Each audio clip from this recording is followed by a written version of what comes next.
Hello everyone, and welcome back to another Star Wars Destiny video. This may very well be the final Destiny video. I want to thank everybody that's basically subscribed because of Destiny. Fantasy Flight just yesterday announced that Covert Missions is going to be the final set for Star Wars Destiny. So I think that's going to wrap up that block. So we had our first block with Awakenings, Spirit of Rebellion, and Empire at War. And we had our second block with Legacies, Way of the Force, and Across the Galaxy. And then we had our third and final block with Convergence, Spark of Hope, and Covert Missions. So it looks like Fantasy Flight has decided to basically wrap it up with this. So they have an article here. There'll be a link in the description where you can check that out. And it says Star Wars Destiny launched in 2016 with the innovative dual dice system, enthralling players with game mechanics that were quick to learn but difficult to master, bringing iconic Star Wars characters, locations, ships, and weapons to life on your tabletop. Star Wars Destiny let you step into a galaxy far, far away. 9 sets of booster packs, 6 starter sets, 2 draft sets, and a 2 player starter set. These epic skirmishes have cultivated some of the most passionate fans in gaming. So, again, Fantasy Flight deciding to wrap Destiny up. I um, I haven't really played at least competitively for a while. The last time I really played was probably competitively was I think in the regionals last year. I ran a Kylo Ren. I think it was Admiral Price or Governor Price um, deck, and it did all right. Didn't win it. Didn't I won a couple rounds, but that was about it. I think the competitive game got it was somewhat diverse, but then there was always going to be when Empire at War was out, it was always Sabine decks. When Yoda came out, it was Yoda decks, like special training decks, and then there was Snoke decks. So there was a lot of decks that would always end up being in the top runs of these competitive tournaments, like the Rainbow Nines decks and so on, like that. But I definitely had a lot of fun playing the game. I think I enjoyed the game more at first because the systems weren't so easily abusable, with the exception of in Awakenings, it was Rey because you could basically do, ambush weapon on her. You get an additional action from ambush, and you get an additional action from Rey's ability, and then it was basically just do a bunch of stuff, roll out all your characters, and resolve all their dice at once. Then it became a little bit worse with FN 2199, and you're just constantly overriding weapons on him and rolling them out and doing damage. But I think Destiny at its best for me was when I take an action and you take an action. I go, you go, and we go back and forth. And occasionally there might be an extra action here or there. But then when decks were basically just designed around chaining actions together to where your opponents couldn't actually do anything with like running interference before that got changed, it became a kind of oppressive competitive game. I think casually the game was still really fun. I loved when they announced the first draft kit because it kind of went back to the way Destiny used to be when the game first came out, where your decks were not super optimized, so you were, you know, games would take longer. You would have generally more time to get more stuff into play, so you didn't get to run off of a fully optimized deck that completely synergized. So there were definitely some decks that weren't great, but they were still fun to play. Especially draft. I think draft was a huge improvement to the game at that point. But then like some decks just continue to get play, like more play in the tournaments. So I think between casual and competitive, casual was definitely more fun for me. I had fun with competitive when Pomaz was a thing.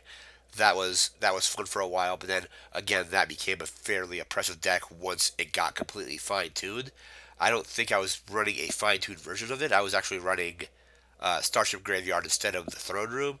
Throne Room basically lets you flip Poe to his special or any of the other dice that are rolled out into their specials, and then you get to use you're using basically all the big vehicles are being used, like U wings and all that. I didn't have U wings in my deck, but I remember doing very well with Poe and Maz when it first came out But then once the deck got completely fine tuned, it became really oppressive to play against. When Sabine came out, it was Sabine as your decks for a while. They nerfed Sabine, and then they did the calling in favors plot where you can actually feasibly just run Sabine on her own and potentially still win, even if you don't have, even if she was your only character.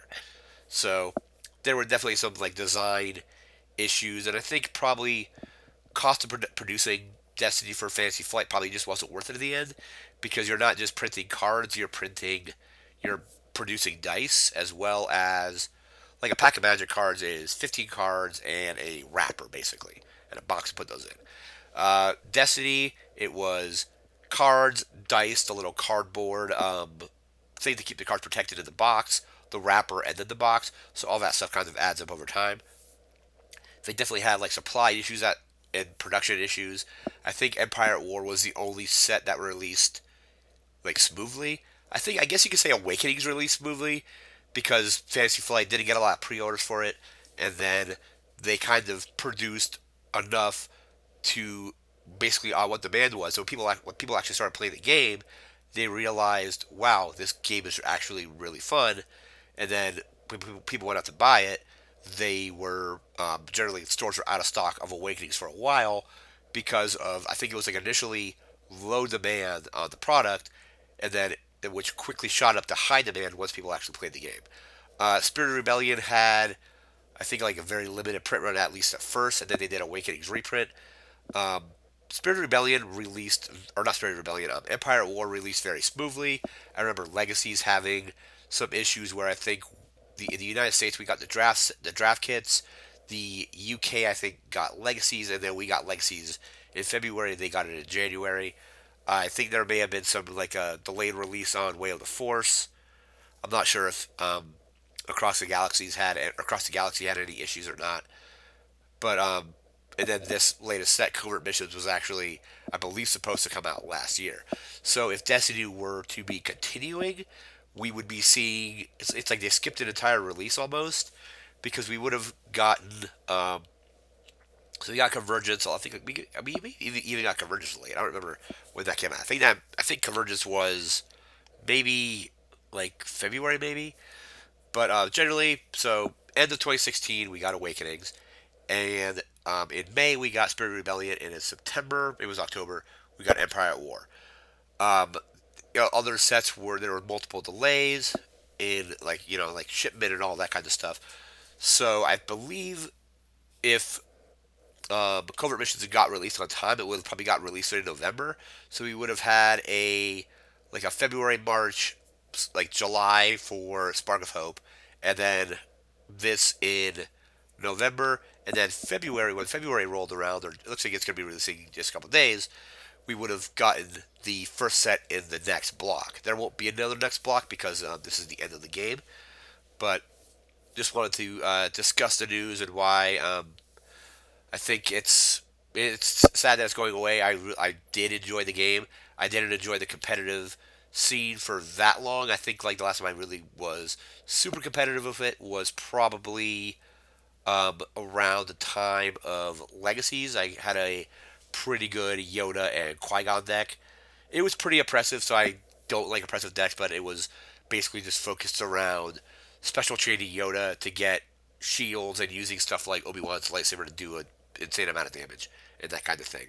And then also using Qui Gon to ping damage, because this was when the Awakenings Qui Gon was still legal and standard. Where when you gain a shield, you can actually remove a shield or remove a shield to do damage.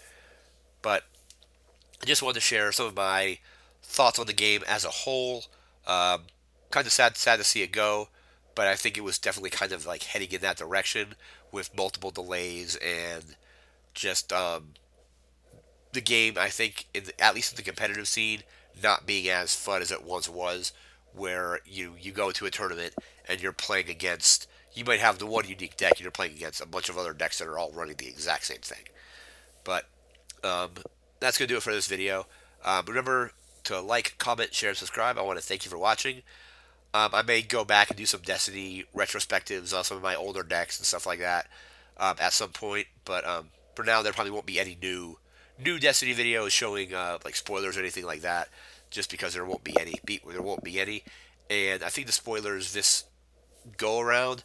Usually, the way Fantasy Flight would do it is they would release a spoiler article, and then several months later, we would start getting more and more spoilers. And I just wasn't able to keep up with it for this set, mostly because I had lost interest in the competitive game at that point, and the initial spoiler lineup for covert missions didn't really excite me.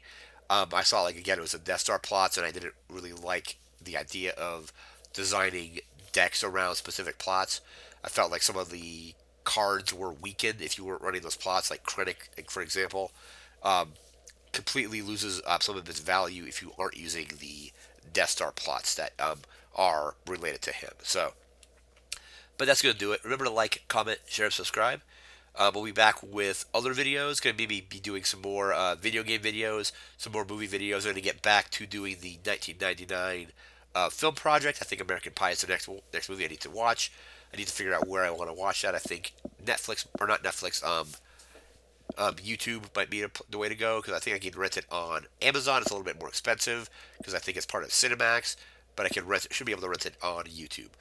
Um, that being said, stay tuned for other videos like the movie series. I might be doing some Oscar predictions and stuff like that. But that's gonna do it. Thanks again for watching, and thanks for subscribing all these years for Destiny content. The Destiny content has definitely probably been the most popular stuff I've done. It's kind of sad to see Fantasy Flight put the game to an end, but I think it. Hopefully, maybe they take what they learned here, and they maybe do a. If they do a Star Wars CCG, just maybe keep the dice out of it, keep production costs low. I think they could definitely do something with that property. There's definitely a lot more Star Wars that they can explore with the Mandalorian and Rise of Skywalker. And then maybe the new season of Clone Wars, they can tap into that. Potentially do another Star Wars LCG. That would be kind of cool. I wasn't around to play the first one, but maybe a new one of those would be cool as well. But that's going to do it. Thanks for watching, and take care.